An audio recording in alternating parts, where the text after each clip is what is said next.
August 27, 2022, Wisconsin, USA.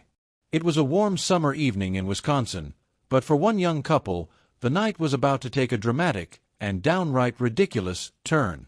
Outside a strip club tucked away in a small town, 19-year-old Stacy and her boyfriend Mike found themselves embroiled in an argument that would soon involve law enforcement, shredded dollar bills, and an ill-advised punch. What began as a simple night out spiraled into chaos, prompting a 911 call and setting the stage for a bizarre tale of misguided rage and questionable decision-making. The situation quickly spiraled into an unexpected maelstrom of indignation and chaos when Mike, caught in a sudden surge of unhinged fury, accused one of the responding officers of committing a heinous crime against his sacred pocket privacy. His words came out in a mix of heated growls and defensive stammers, as if he were reciting a constitutional amendment that had been brutally overturned. To Mike, his pocket represented more than just a fabric container. It was a sacred fortress, a personal sanctuary, an impenetrable bastion of his dignity and untouchable autonomy. The alleged crime. The officer had performed a standard, entirely lawful precautionary search to ensure Mike's pockets didn't conceal any contraband, weapons, or other items that could escalate the already tense situation. However, to Mike, this was not a routine safety check but a full-blown assault on his personhood, a violation of a deeply personal and wholly fabricated right. He reacted as though the officer had ripped open his soul, as if the very fabric of his human existence had been torn apart by this invasive gesture. His voice rose to a near shriek as he waved his arms dramatically, emphasizing the perceived atrocity as if advocating for his pocket privacy rights were a matter of national importance. As the officer stood bewildered, no doubt trying to make sense of the escalating accusations, Mike was seething with righteous fury. His face was red, his fists clenched, and his eyes looked like they might either launch into a fight or explode out of sheer outrage. Every ounce of his body language screamed that he was prepared to defend his constitutional pocket freedoms to the bitter end.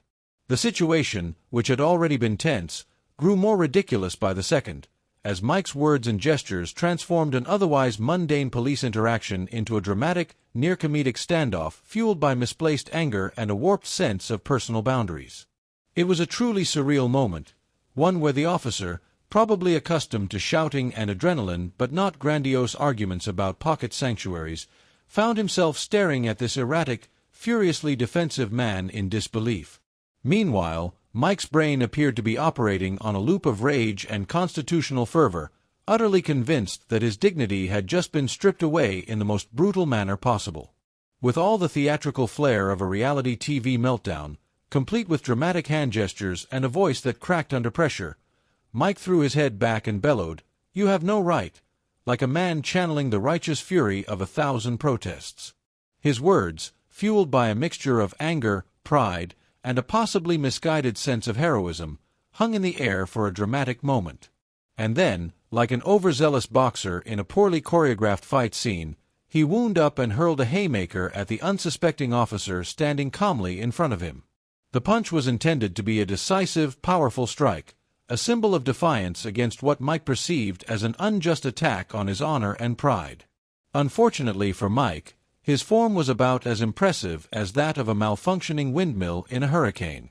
His punch lacked precision, his momentum wobbly, and his aim, well, non-existent. The officer, with the poise of someone used to dealing with amateur theatrics, effortlessly sidestepped the wild swing. Before Mike could even process his failure, the world had already turned against him. In an instant, he found himself sprawled face down on the cold, unforgiving pavement, his pride shattered and his body aching from his own misguided attempt at rebellion. Now, on the ground and flailing like a fish out of water, he began shouting a series of incoherent accusations about police brutality, his words a disjointed mix of confusion, anger, and complete self-delusion. To anyone watching, Mike's defiance and subsequent defeat were both tragic and laughable. His fight had the grace and effectiveness of a bad comedy sketch, and yet he remained obstinate, convinced that the world was conspiring against him. All the officer had done was stand there, and yet Mike's decision to throw his punch seemed to mark the beginning of his own downfall, a self-inflicted misstep that would soon lead to a series of very unfortunate events. Mike lay there in the aftermath, his heroic stance crumbling as he attempted to gather himself, unaware that his rebellion was about to lead him into a much more tangled mess than he could possibly imagine. The officers who arrived at the scene were no strangers to the peculiar brand of chaos that often defined Wisconsin's small-town nights. These seasoned veterans had seen everything: bar brawls over cheese curds, disputes over fishing holes, and more than their fair share of arguments that escalated for seemingly no reason at all. Yet nothing could prepare them for the bizarre energy that emanated from the scene as they approached Mike and Stacy. Their demeanor was calm but unimpressed as they assessed the situation with practiced detachment, each one drawing on their years of experience to maintain composure. One officer, clearly in the mood for some light banter to cut through the tension, raised his head and said in a deadpan voice, "Hitting a cop? Not the best way to win an argument." His words hung in the air, sharp but somehow light enough to keep the situation from spiraling further into madness. Another officer, standing beside him with his arms crossed and eyebrows slightly raised, chimed in with a dry observation, "Even toddlers throw better punches." The remark came out in such a nonchalant tone that it almost sounded rehearsed, yet it perfectly conveyed both their bewilderment at the situation and their attempt to maintain control of their own sanity amid the night's absurdity. The officer's sarcasm and sharp wit revealed a kind of shared understanding. This incident was ridiculous, but they had faced enough late-night confrontations to know that humor was one of the few things that could cut through the tension and diffuse the situation. Their words, though brief, reflected a kind of weary professionalism, balancing patience and experience with the sheer unpredictability of life on duty. While they were accustomed to traffic stops, arguments, and the occasional act of aggression, this was a case that fell into the "why is this happening" category, a case that was entirely Wisconsin in its strange mix of chaos, emotion, and poor decisions. Their remarks, laden with sarcastic sharpness, worked as both a coping mechanism and a reminder that a punch, especially one directed at an officer, rarely ended well.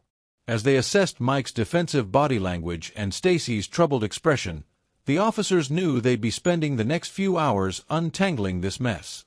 And yet, despite the violence and anger that had unfolded moments before, there was something about the officers' sardonic quips that added an almost comedic rhythm to the otherwise tense situation.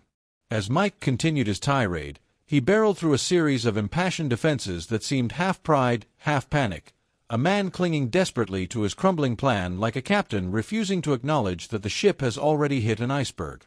His arguments, full of bluster and indignation, focused on what he called his so-called rights, a term he used with the same certainty as a man trying to argue his way out of a parking ticket by referencing obscure constitutional amendments he'd only vaguely read about during a late-night Wikipedia rabbit hole.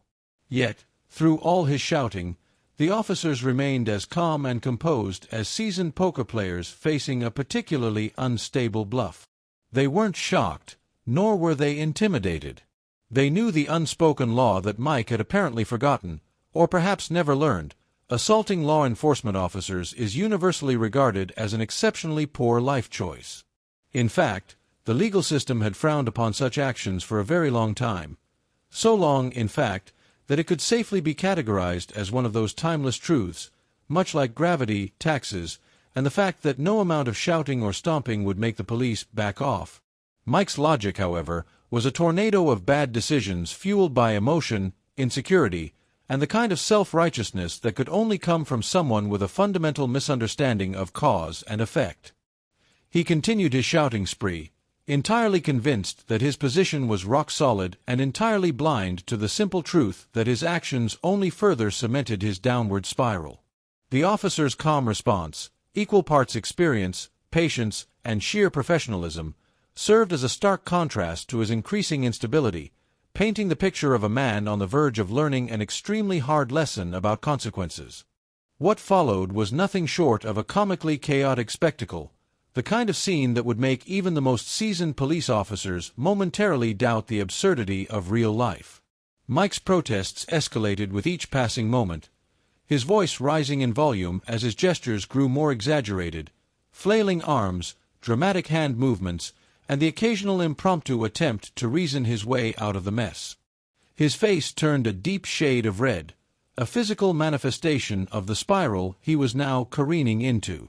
With every word and every movement, it became increasingly obvious to anyone observing the scene that Mike wasn't just making excuses. He was constructing an elaborate, self-inflicted legal nightmare. His attempt to control the situation only dug himself deeper into a metaphorical and literal legal hole, as each new protest revealed either a new inconsistency or a fresh outburst of defiance. What was intended to be an assertion of his innocence only came across as a textbook example of how to worsen your own legal troubles in record time. By now, his voice was part shouting, part pleading, and part a desperate attempt to maintain his dignity. However, each successive word seemed to only reinforce the narrative of a man who had completely lost control of the situation, creating a feedback loop of drama and panic. His attempts to avoid responsibility for his actions became more theatrical with each passing second, leaving witnesses and officers unsure whether they were witnessing a criminal incident, a stage play, or a surreal comedy. At this point, the only thing Mike had successfully achieved was not only losing the sympathy of the officers but actively making his own legal predicament worse. His actions, whether out of frustration, poor decision-making, or sheer panic, had cemented the idea that he was spiraling further into legal troubles, a situation that promised very little in the way of escape or redemption. As his shouting grew louder and his defenses became more erratic, the picture of a man increasingly trapped within his own choices became all too clear.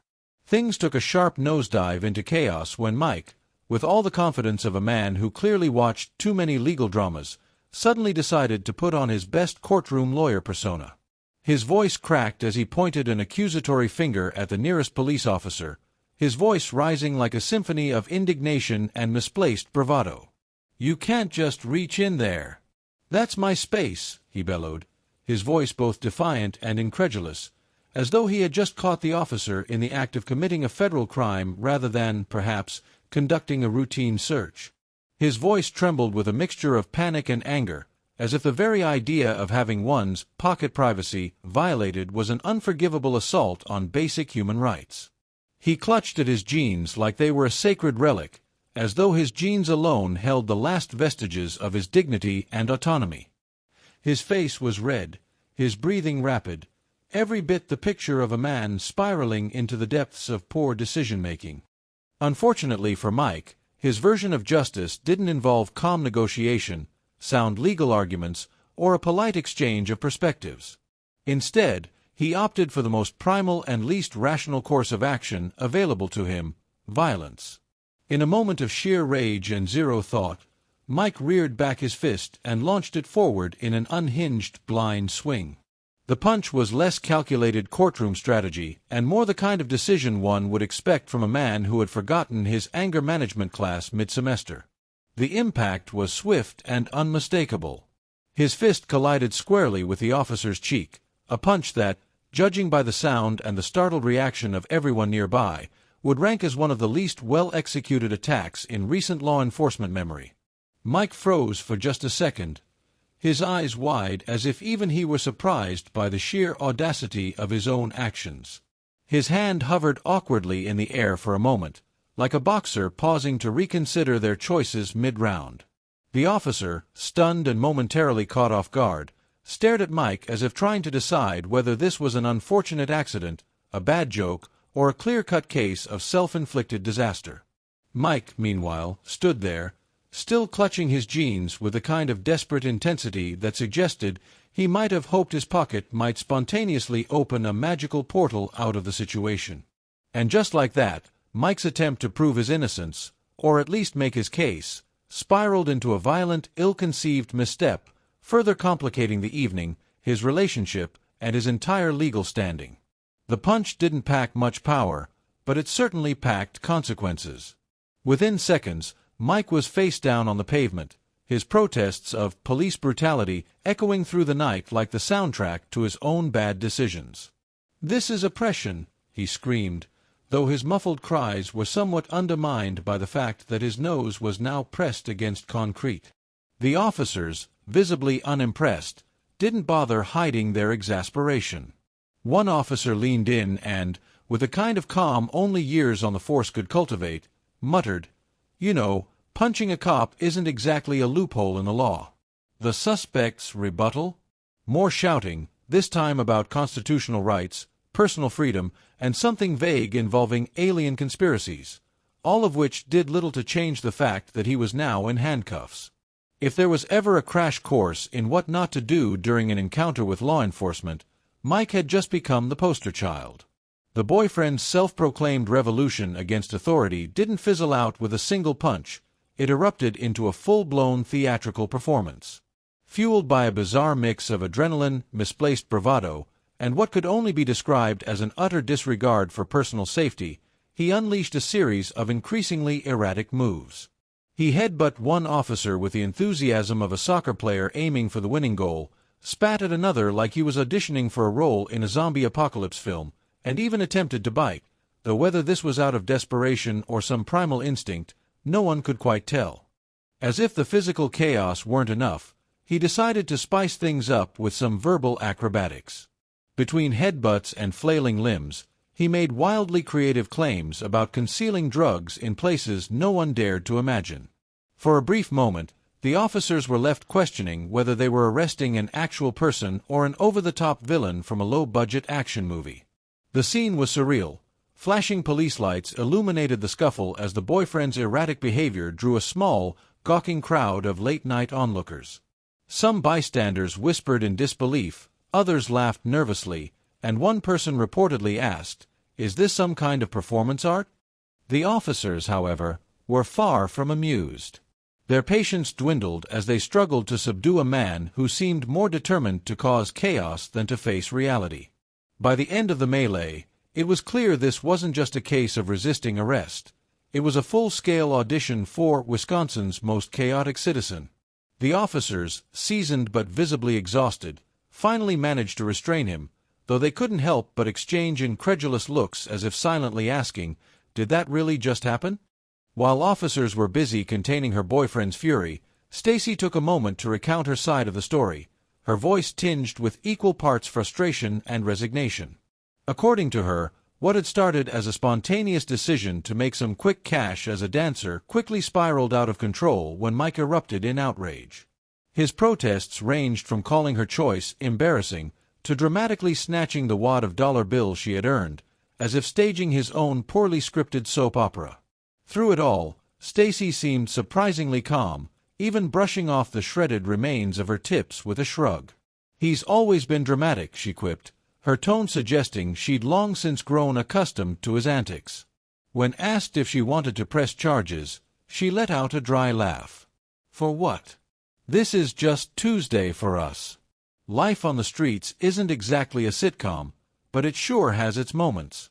She explained that their precarious homeless situation often left them in chaotic circumstances, with emotions running high and decisions being made on the fly. To Stacy, this was merely another chapter in the unpredictable saga of surviving day to day. Despite the absurdity of the situation, there was a fleeting hint of weariness in her words, a sign that the weight of their shared struggles might be heavier than she let on.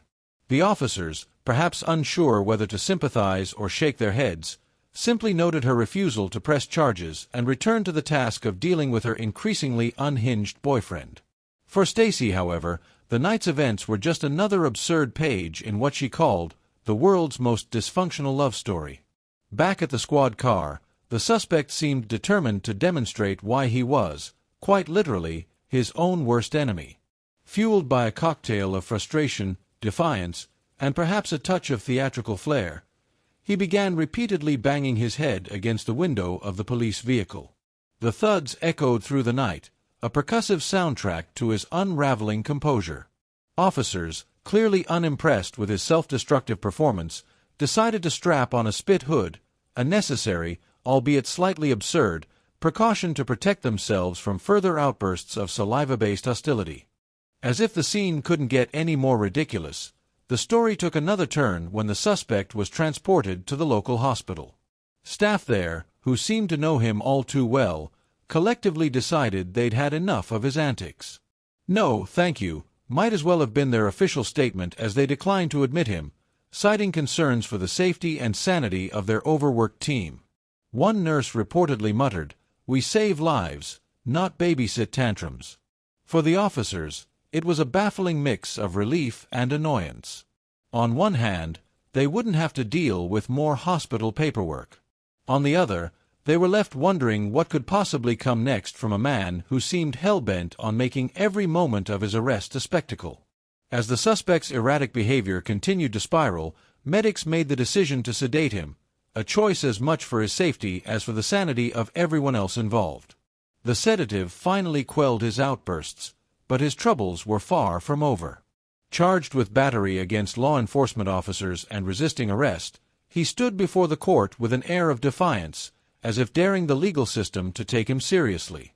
Unsurprisingly, the judge was not impressed, handing down a 60-day jail sentence accompanied by a probation period. But for someone as creatively self-destructive as our suspect, probation was less a second chance and more an invitation to push the boundaries of poor decision-making. His time in jail became an extension of his chaotic saga. Unable to resist his combative instincts, he found himself involved in yet another altercation, this time with fellow inmates. His impressive repertoire of offenses now included battery as a prisoner, an achievement that earned him an additional year behind bars. The courtroom drama continued as the judge, clearly exasperated, revoked his probation in 2023. This decision, though hardly surprising, marked another chapter in the suspect's relentless journey through the justice system. With every new charge, it became evident that his capacity for conflict knew no bounds. Yet, through it all, he remained a figure both infuriating and oddly fascinating, a reminder of what happens when bad decisions become a lifestyle. As of 2024, the boyfriend's life reads like a screenplay for a crime drama packed with twists, turns, and shocking plot developments. His legal record could probably serve as the inspiration for an entire Netflix series, complete with probation violations, repeated encounters with law enforcement, and enough felony charges to make even the most hardened criminals scratch their heads in disbelief. With each arrest, probation revocation, and courtroom appearance, Mike has become a living example of how a poor choice, or several hundred poor choices, can snowball into a full-fledged legal catastrophe. Meanwhile, his girlfriend, Stacy, has seemingly moved on from this messy chapter of her life.